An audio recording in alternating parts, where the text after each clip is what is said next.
we are in the process of rolling out the Nyota program. The Nyota program is going to have targeted grants to enterprises that are being run by young people between the ages of 18 and 29 and people living with disability ages up to 35. We are looking for 110,000 such small enterprises, and we are going to give them a grant of 50,000 shillings each.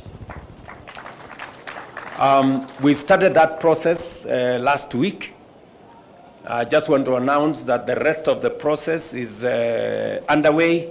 I'm informed by Waziri Oparanya and his team that they will be training the rest of the country from this Friday through early next week.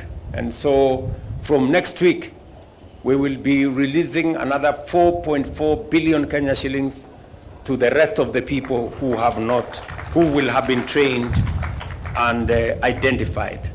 In the city of Nairobi alone, Governor Sakaja and your team, in the city of Nairobi alone, we will be looking for 6,000 enterprises, small business people, 6,000 of them. And we are going to give them 300 million shillings.